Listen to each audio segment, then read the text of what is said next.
Good evening. This is Thomas Simpson with AfroSolo TV.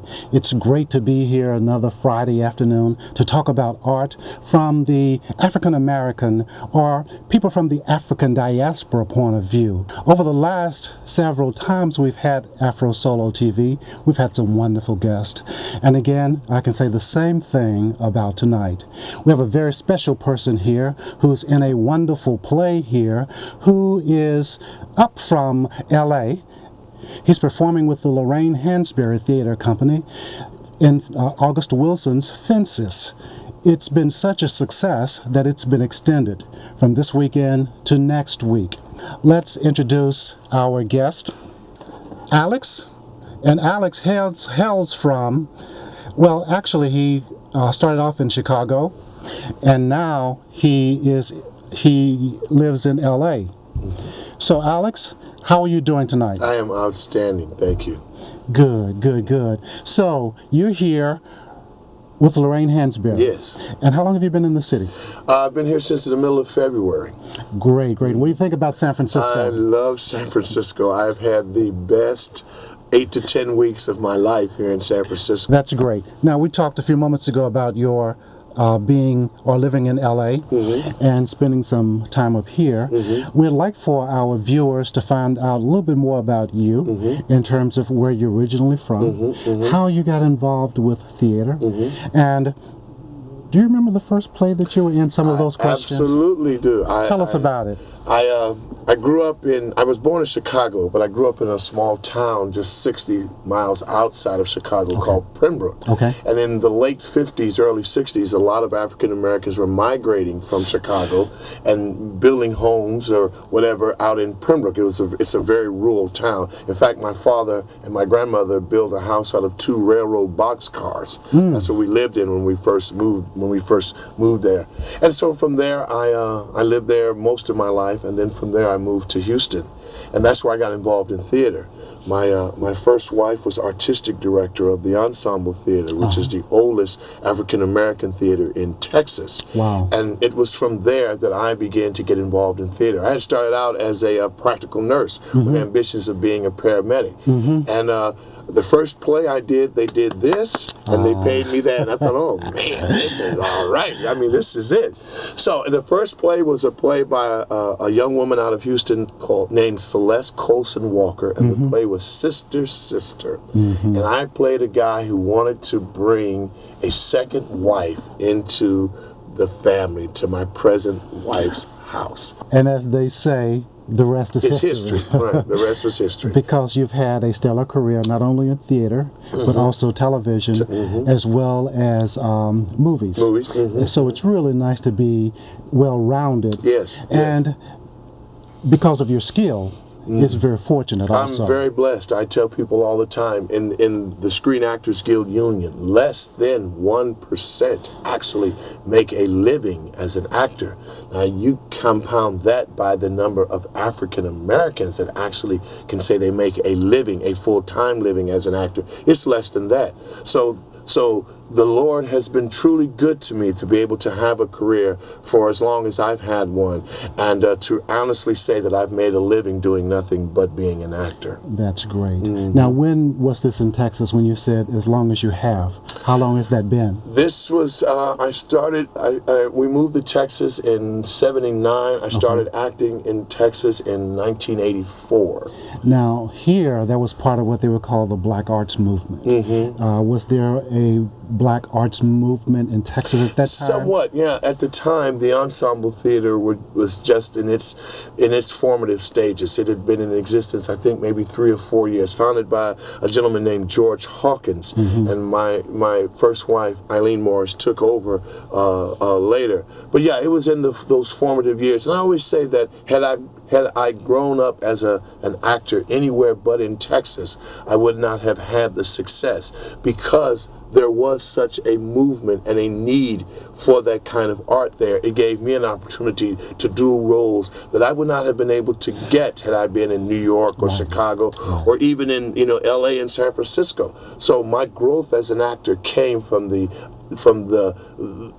availability of parts, because we were just in the formative years of trying to build a theater. But also, that says, in general, in terms of actors, to sort of grow, learn your chops where you are before you move somewhere else. Absolutely. I tell you, some of my best experiences were doing children's theater because we used to do them in the classrooms or in the gym floor with the kids right there. And let me tell you, kids will tell you the honest truth. They tell you the truth. If you stink, they will say you stink. If you're not playing it truthfully, they'll say it's not playing truthfully. And then I had the good fortune of being of hooking up with a touring play out of Houston called The Diary of Black Men, which was one of the original so-called black touring theater shows.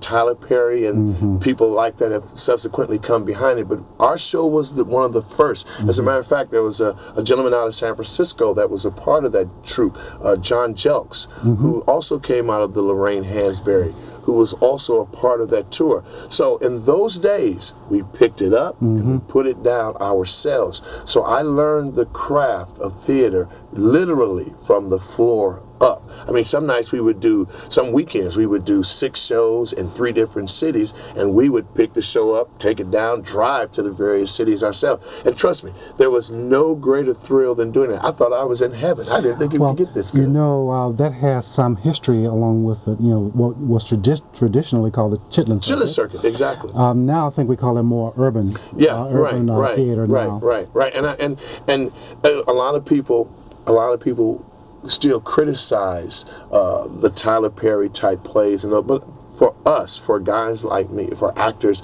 black actors in particular, those plays was our introduction not only into theater, but introduction into other types of work, not only just in theater, but in film and television. We got an opportunity to get some exposure and to practice our craft where we normally would not have gotten a part to. Who are some of the people you respect in terms of the artist, or some of your idols? Oh my God, that would we would spend the entire time of our visit. Just a few then.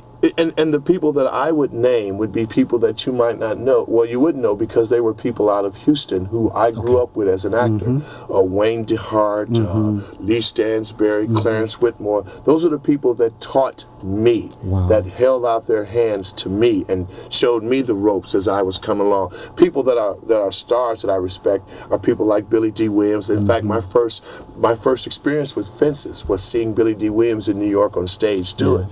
So, watching him handsome and virile and all of that, I mean, really inspired me in those days. Great. One other question I have in terms of your background and how you approach work. Some people tend to think of method acting, tend to think of other types of ways of approaching the work. Do you have a way that you approach the work? I try to be honest. I tell people all the time, I'm a method actor. There's no method to my acting. I just, I try to be honest with the work. I try to find the humanity. One of the things that Stanley Williams, who directed this production of Fences, talked about constantly, he kind of banged it into our heads, was honesty. Tell the truth. Make sure it's true. If it's true, if it lives, you got it.